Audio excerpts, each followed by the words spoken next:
Are you looking for a Lorcana deck with cheap and efficient removal, strong and aggressive characters, plenty of card draw? Well, do I have the deck for you? Welcome to the Amethyst Steel Ready Set Deck Tech.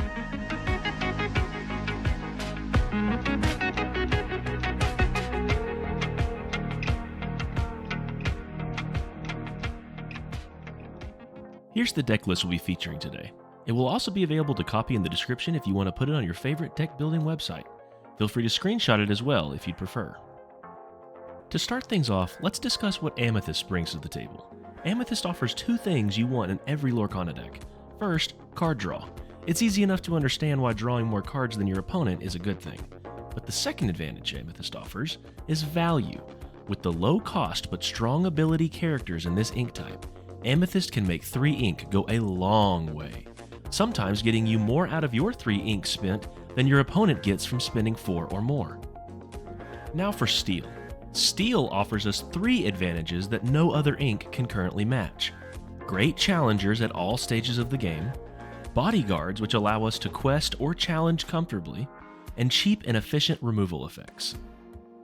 Combining these 2 inks gives us the explosiveness to set up early without much resistance, the card draw and the challengers to keep the lead in the middle of the game, and the protection to carry us into the end of the game for a win. This deck is absolutely stacked with great cards. It has 12 sources of card draw, 9 sources of removal, 13 if you count Captain Hook getting you back a Fire the Cannons each time, and 16 challengers that can almost always trade in challenges with higher cost characters on your opponent's side. With all of this established, let's discuss how a typical game should go with this deck.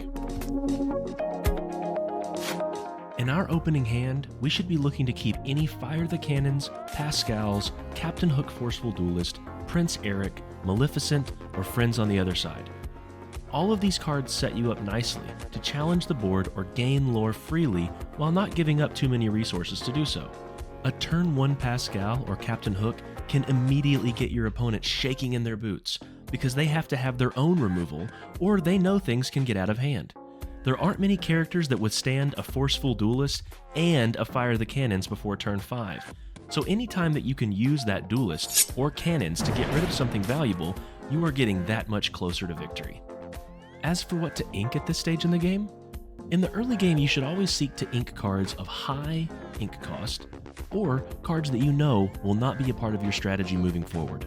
Consider inking a Simba, Mickey Mouse, or Beast. You could even consider inking a Beast Mirror if you know that your hand size is going to remain relatively large for a few turns. Once you get to turn 5, hopefully you still have a few cards in hand, one of which should be a Jafar, Captain Hook, Jolly Roger, or an Elsa. These cards can ruin your opponent's plans by bringing back a Fire the Cannons that they had considered long gone, or maybe Elsa stops them from even playing a card because they know that she will freeze them and leave them defenseless against your challengers. Inking cards in the middle of the game can be a difficult decision. At this stage in the game though, you need to keep in mind that cards like Prince Eric, Captain Hook, are just not quite as good in the middle of the game as they would be challenging early boards. So go ahead and feel free to send those lower cost cards into the inkwell. At this stage in the game, you can look to establish a Hercules to give you an opening to start questing yourself with more than just Pascal. His bodyguard will make the easy trades your opponent seeks impossible, carrying you into the late game. The writing is usually on the wall with this deck by this point in the game. A well-timed Simba can take out any character currently known in a challenge.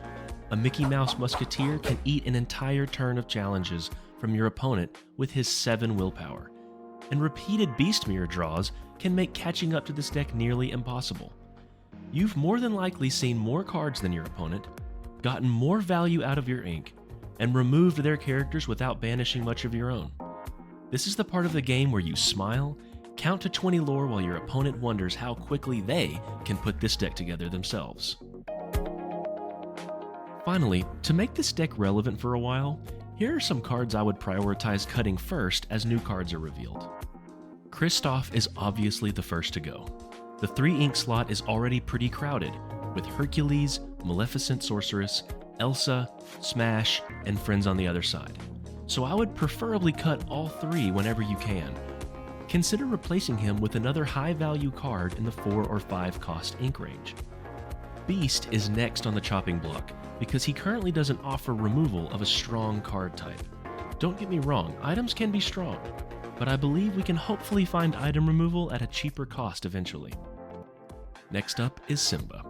Simba should only be cut if something is revealed at that 5 cost or higher range that challenges with more than 5 strength, and preferably has abilities more useful than evasion only on your own turn. Lastly, Beast Mirror.